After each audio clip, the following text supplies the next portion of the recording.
the first ever YouTube video. Tyler is clearly so excited. Okay, if you guys know me personally, I'm not really shy talking in front of the camera, but it's totally different having Tyler sit right here. I feel like I have to put on my recording voice. Okay, so we are just gonna jump right into this because I don't really know how to go about this. So we decided to start a YouTube channel together because we're getting married, and we have big goals and dreams of starting our own cattle ranch. And this is something we've talked about since the day we met, and it's something that we've both thought about doing before meeting. I mean, probably more you than me. I was more of the horse girl. He was more of the cowboy, cow guy, cow man.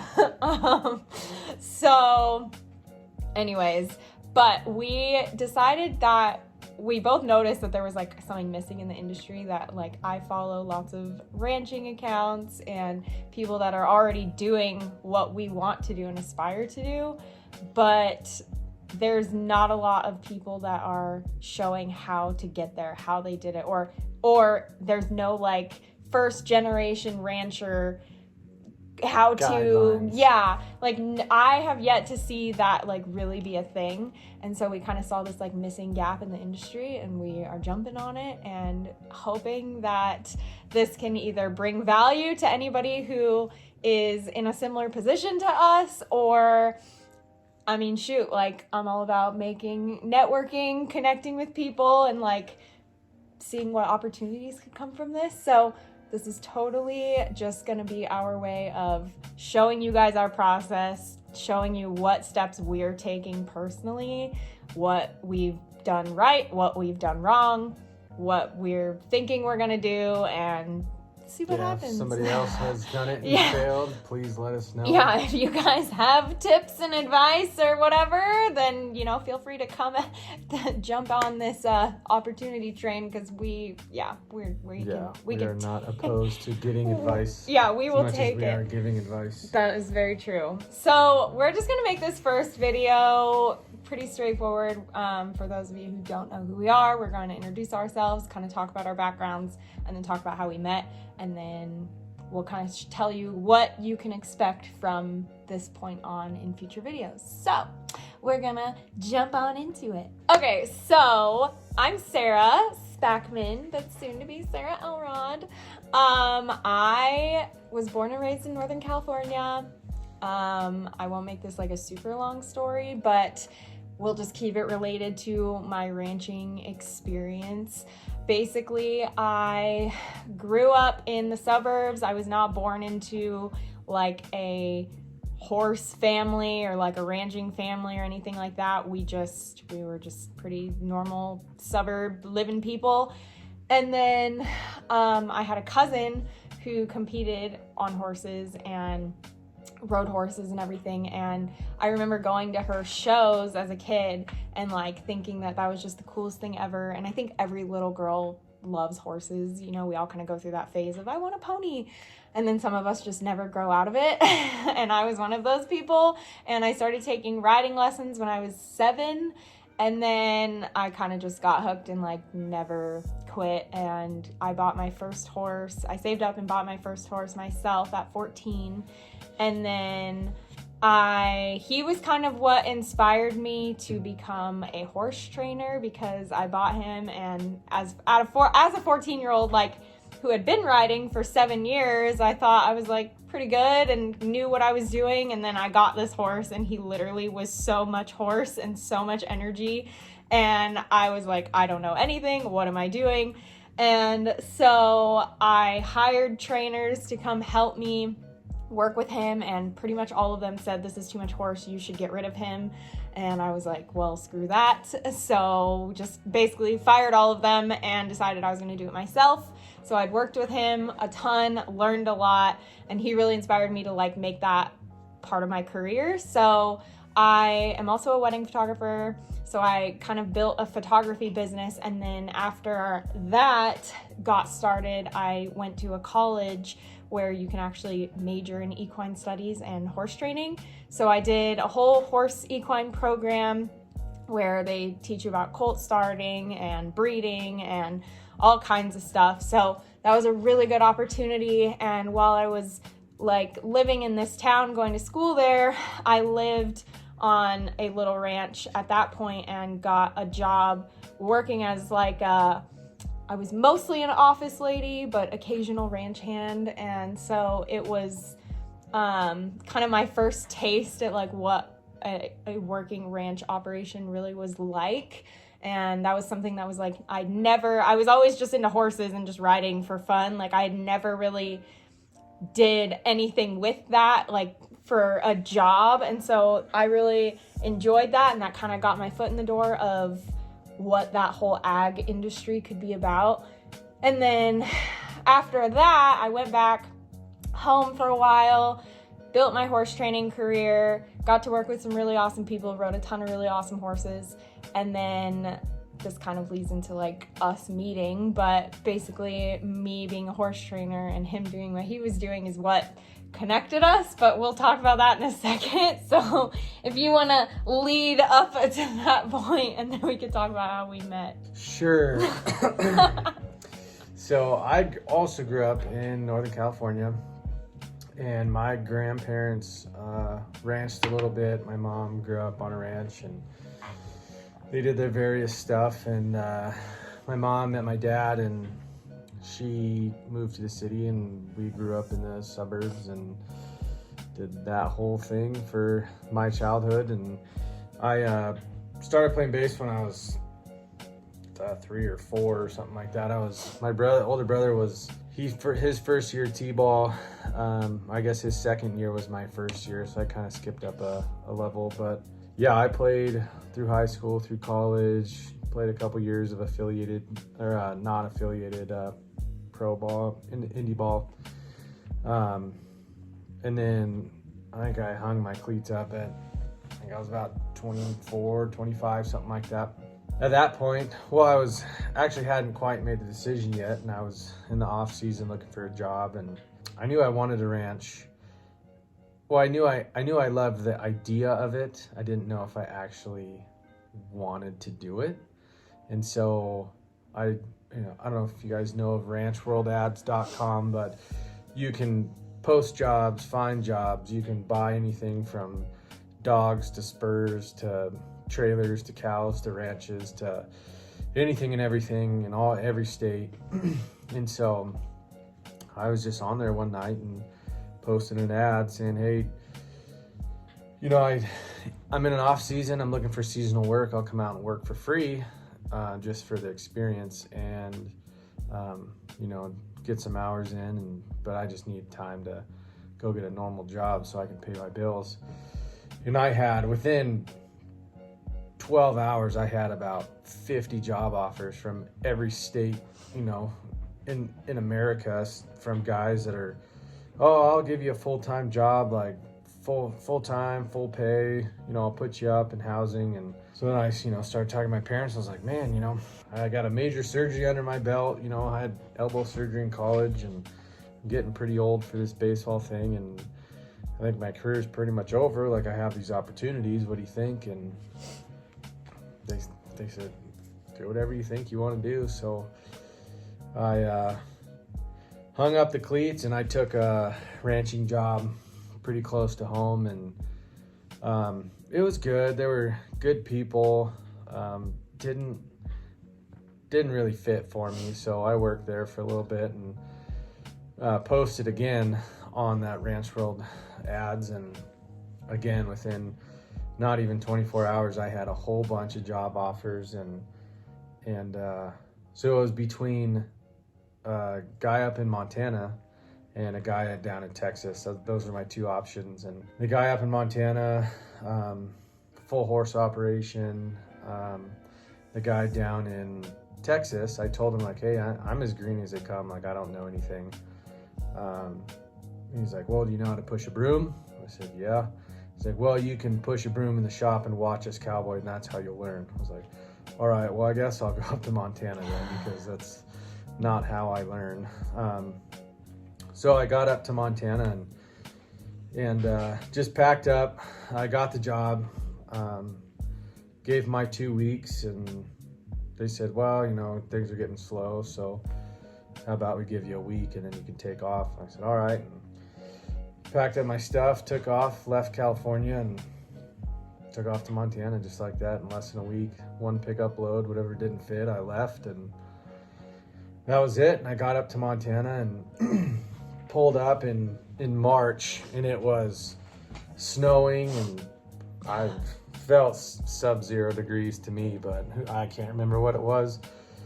But first thing I did is I threw my saddle off the pickup, and the owner, who was 82 or something at the time, came cruising up on his four-wheeler and you know, introduced himself, and he's like, man, I haven't seen one of those in a while. And I looked at him, I said, what are you talking about?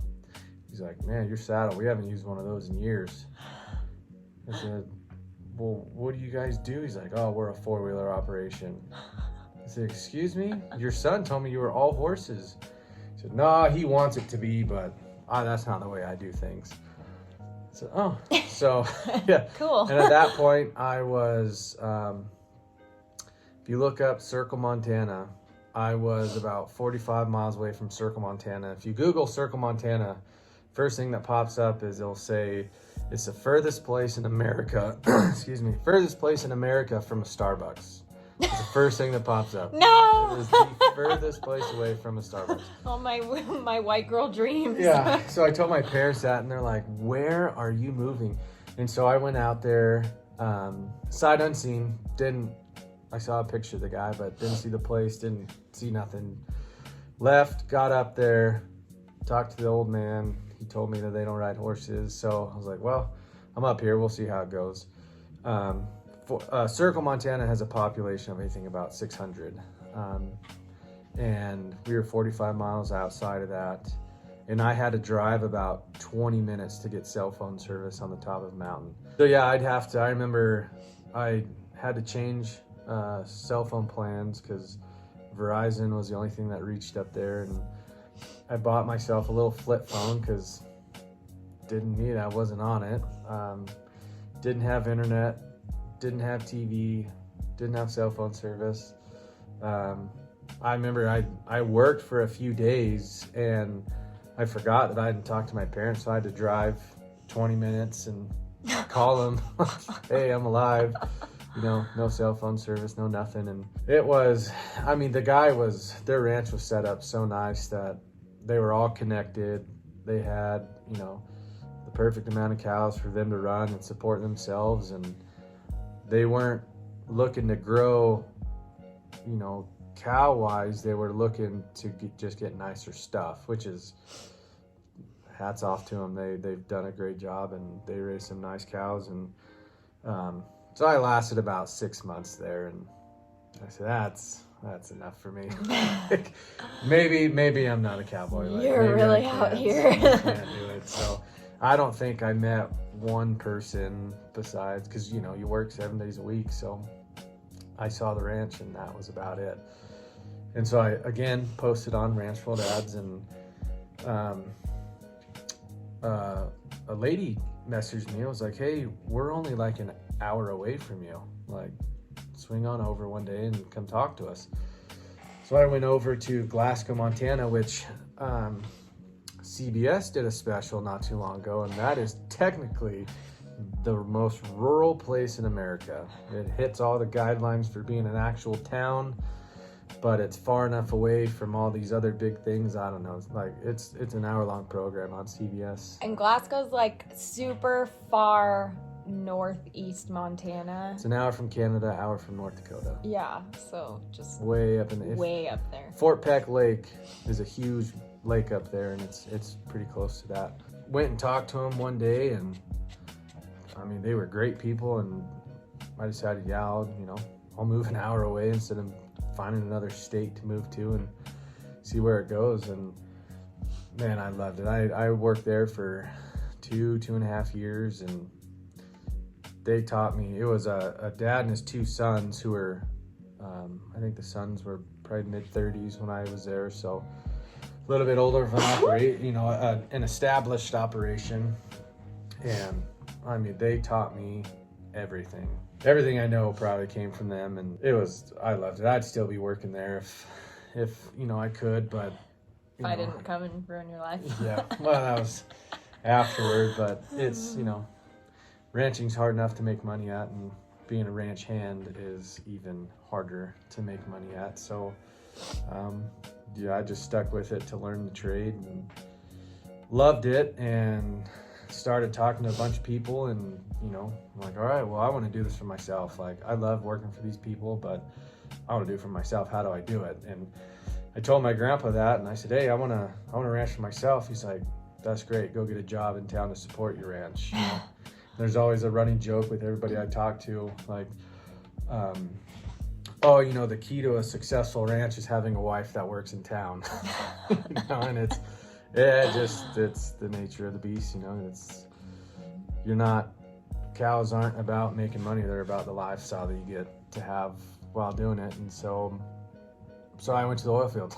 I thought of, where's the quickest way I can make a boatload of money? And it was the oil field. So I spent a year or so over there and made a boatload of money and spent a boatload of money. So I came out with a small canoe of money. But I saw an opportunity to open up a business back in near Glasgow, and so I took it. And that's what I was doing when I met a really good friend over there that his family kind of took me under their wing. And when I was on my off days from the oil field, I went and worked for them, and lived with my buddy, and they, part of my wages for working for him was they gave me a horse. She was a 4-year-old mare that, she'd been touched. She wasn't like some wild Mustang, but she was close to it. She was pretty, she's pretty green.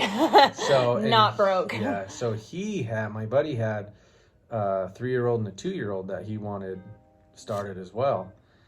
And that is... And then that's where I came in. You haven't figured it out. So I needed a horse trainer, and also she did. Quick context. So when he was doing living in the oil field, well, you weren't in the oil field when we met because I had my own business. Yeah, you came back and started your own business before we met.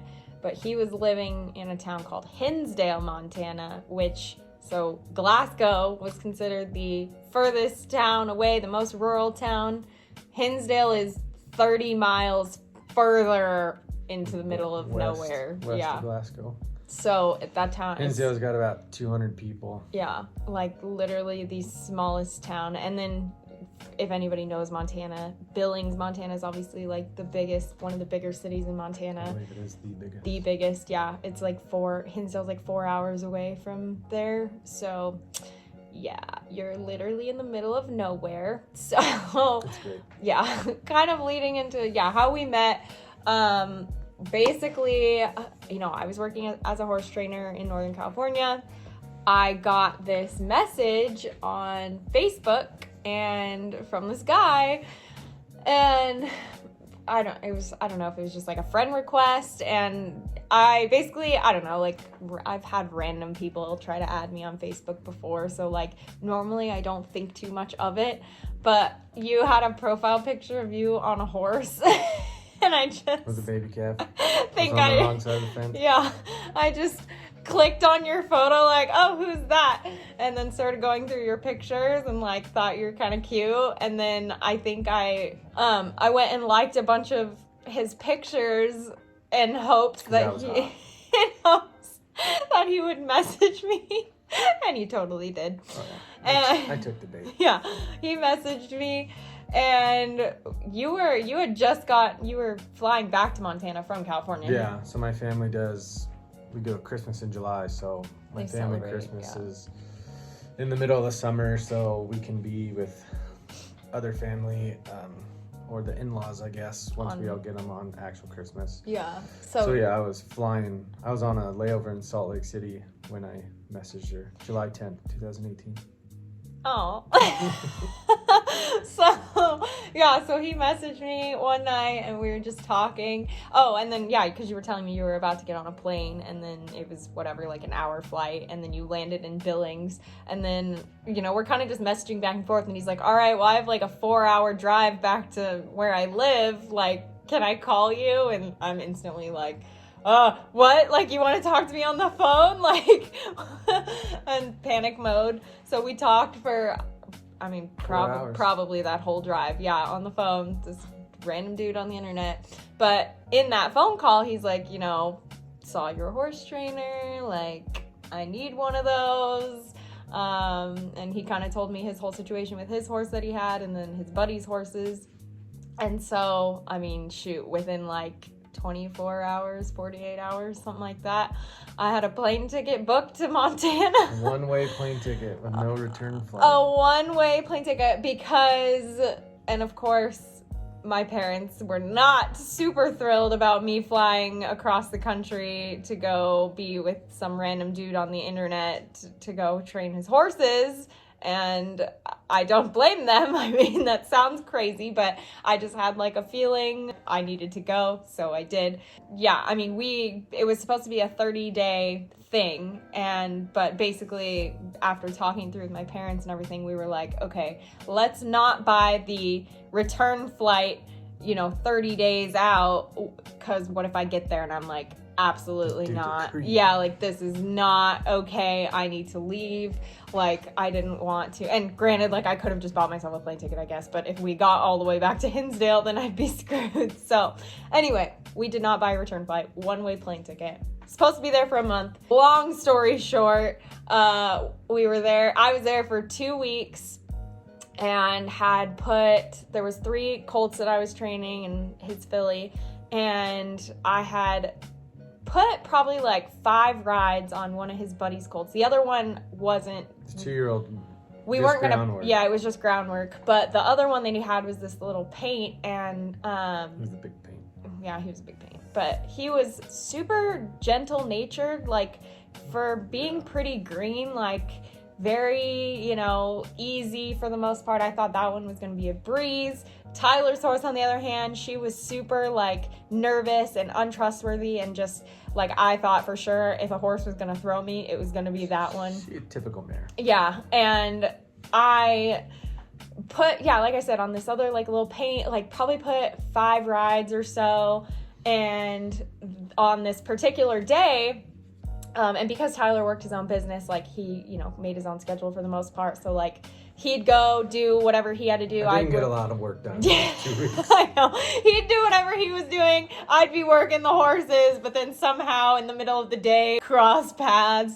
But getting lunch together every day, into siestas for the rest of the day. Right. But on this particular day, we were like gonna go to one of your friends' houses for dinner, but we're like, oh yeah, like I want to show you like, how far the progress of this paint, and his buddy who owns the horse was gonna come like get on. No, you were gonna put the first ride on Hooch. Oh yeah, that's why I took the day off. That's true. He took the day off because I was gonna put the first ride on his horse, and we were like, this is dangerous. Like, he wanted to be there obviously to make sure. And then, I don't know, I think I was nervous for myself and just to have him like watch me. So he like went to go grab something in the house, and I was kind of like standing next to her, like, if you guys know anything about starting horses, like smacking the saddle, the stirrups, like jumping around her, like just trying to get her warmed up. And he's like, okay, like I'm gonna go grab something from the house, like do not get on. And so what do I naturally do? I get on, and I'm fully expecting to go for a ride. And surprisingly, she did not move. She stayed in this one spot, and I just like rubbed her down. She was super great. I like even pulled her halter around, got her to move her feet a little bit. Like, she did really good, and I was like, oh my gosh, I can't believe that just happened. Like, I'm getting off, we're calling it good. Like, praise the Lord. So got off. I was so happy. I was like probably the happiest I've been in a long time. That was just like a big accomplishment because she was so freaking stubborn, and it was so hard to get her to trust me. But then within a few short hours after that, then I'm like, okay, now's the easy one. I've already been on this horse a few times. Like, I'm going to show your buddy, like, that he's good. Like, whatever, we're making progress. And so he was like, he ran down the road to go do something and he'd be right back. He's going to get his Hackmore, I believe. Oh, yeah. And then, so you and me are standing in the round pen. I have this horse saddled up. I'm like, oh, I'll just jump on him really quick and like do a couple laps or something. I probably should have listened to my gut because for some reason, like I got my first, my left foot in the stirrup and was about to pull myself up. And I remember the horse like turning his head around and like looking at me, and I just felt like it was a weird look. Like something inside of me told me something was wrong, but I'm like, whatever. And before I even could like fully get my other leg around, he just like exploded, started bucking like crazy. I mean, I feel like it kind of is black to me. Tyler's standing right there watching this whole thing, so like you could probably explain what he was doing more than I could, but yeah, he just freaked out. He must have got pinched or had a burr underneath his saddle pad, or I don't know what it was, but yeah, she was one leg in. She rode it for like 20 seconds, felt like forever. It was bucking pretty good, but it wasn't like going to town. Yeah. And I mean, it wasn't like running around the round pen. It was pretty much in like this one particular spot it stayed, but it was like bucking and like spinning. Yeah. And I just remember, like riding it. And then I think in my head, I kind of decided like I'm probably coming off. This thing's not stopping. So I'm kind of starting to look at the ground like, all right, like I'm going to get thrown or I'm going to bail or whatever. I end up hitting the ground, which would have been fine. Like I've been thrown off before, like not that big of a deal. But before I could get up and move, it just like he kept going and like came over the top of me. And I mean, Tyler says that both back feet went on like... Yeah, first one, back feet, both sides of her head. And then she turned and it like got her shirt. And like it put 2 small holes in her shirt because it like, just grazed her. I kept the shirt. There's like rips all in the shirt. And then I had like this big scratch across my ribs. So like some hoof must have came across like my rib cage or something, but... Yeah, so should have died once in the head, should have died twice in the chest, and then the third one just got her right in the middle of the shin. Snapped my leg. There's obviously like, it's so black to me, like I don't really remember it, but you're full of so much adrenaline, so like of course I didn't feel it happen, and I think I just thought like I gotta get out of here, like whatever, just trying to get my moment to like get up and run, and like I think you said I tried to stand up and like fell over or something. Yeah, she was crying, and Tyler basically grabbed me and drugged me to the side of the... This horse is still spinning in the same spot. Just bucking like crazy. So he got me off to the side, and like once I could catch my breath, I like instantly knew. I could just feel my leg, and like this is super gross, but I could feel like the bone like knot together, and it felt like the bottom half was just like jello like flopping around. And I just like think that grossed me out and like scared me, obviously. And here I am with this guy that I've known for 2 weeks, like crying so hard. And I'm just like, I broke my leg. Like, oh my gosh. And he's always saying the story of like, he's hoping I'm just being a really big baby. Yeah, well, so I got her off to the side, and I finally caught this horse and like uncinched it real quick, threw the saddle off, kicked the horse out the gate. And then I ran over to her and I was like, all right, she's just being a baby, like probably got stepped on or something. So I was like, I really hope she's being a baby. So I like sat down with her. I'm like, all right, so I took her leg and I started her knee. I was like, started working my way down to feel. And I was like, yep, that's in half. We gotta go to the hospital. Yeah, and my buddy had pulled up right then. This all happened so fast. Yeah. He pulled up and I was like, hey, we're going to the hospital. And so he kept driving and pulled right around, and we threw her in, and I took her leg and I took the saddle pad and I like made a taco, put her leg in it, and like took like a lead rope and like splinted it. Some real cowboy stuff. Yeah, like I'm a doctor. I watched enough doctor shows that I knew what I was doing. Yeah, clearly. So then we drove a half hour because the it'd take that long to get out there anyway. So I just hopped in the pickup and took off. Went to the hospital, drove 30 minutes to the hospital with her. And...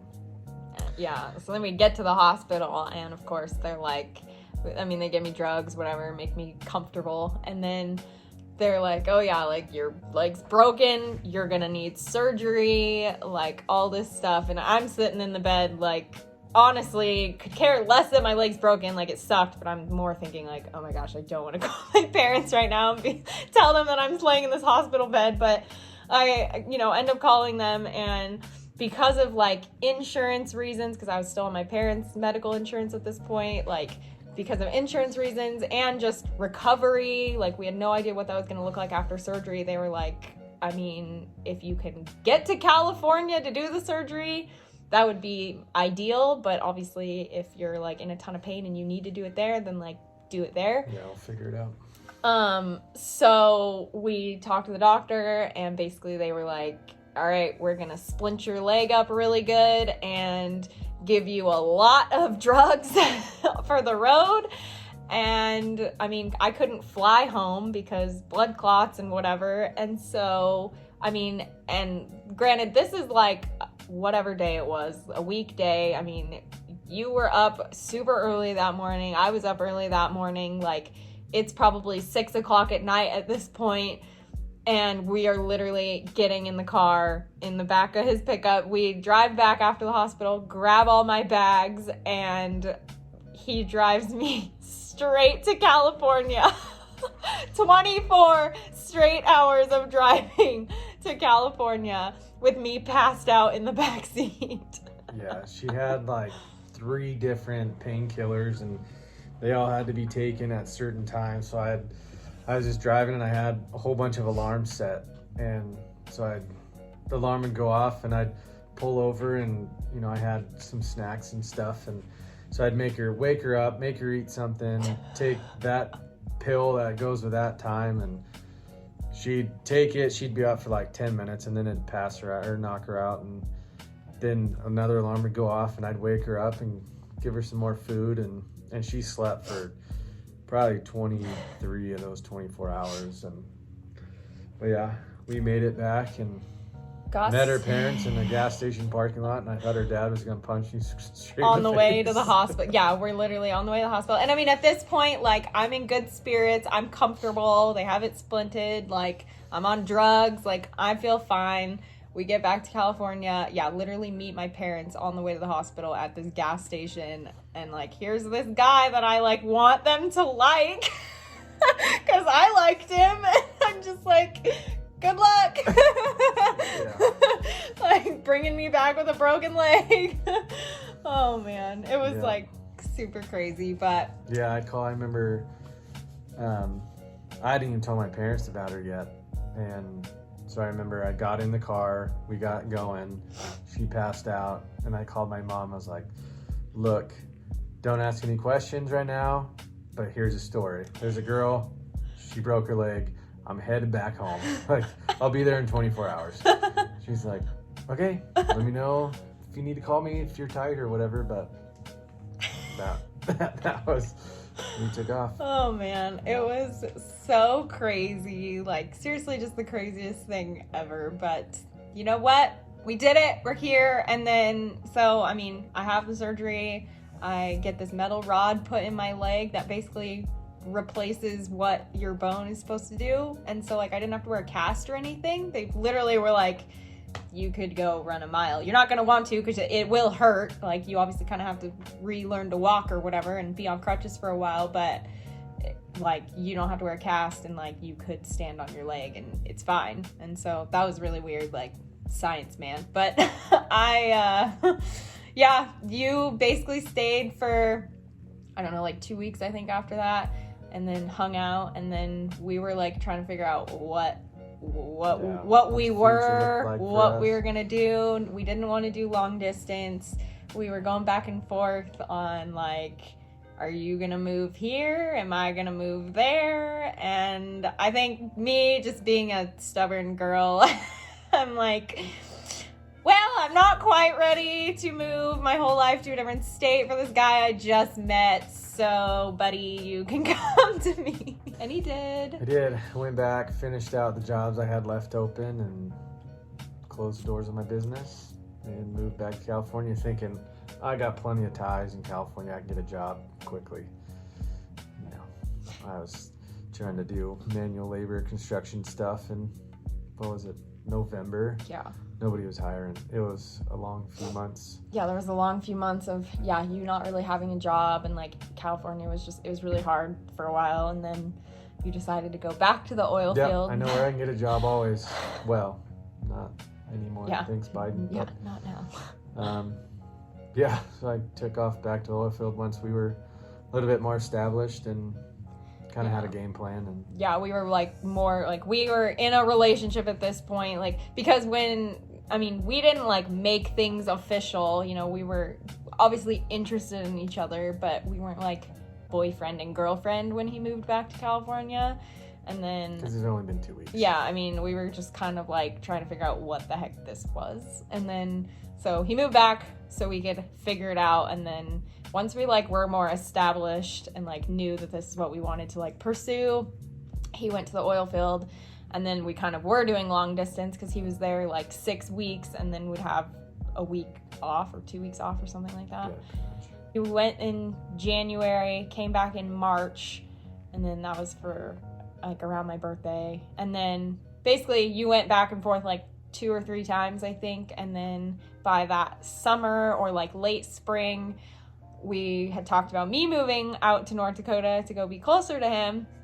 And at this point I was like a little more comfortable. Obviously we'd been dating for a while. So I ended up flying to North Dakota in the spring. To North Dakota, and kind of looked around. We figured out like an apartment situation and just how that would all work out for me, where I would be, because he got everything provided to him through his job, which was really cool, like housing and stuff. So I kind of figured out like where I would go. We looked at some places and kind of pulled the trigger on that one, and then I moved out there in July of 2019.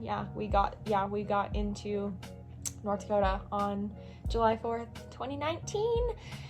I mean, this is like getting really long, but basically the snow flew once. She said that's enough, and we moved back. That is not why. Everyone thinks that. Okay, granted, I mean, I have not experienced the Midwest winter yet. The North.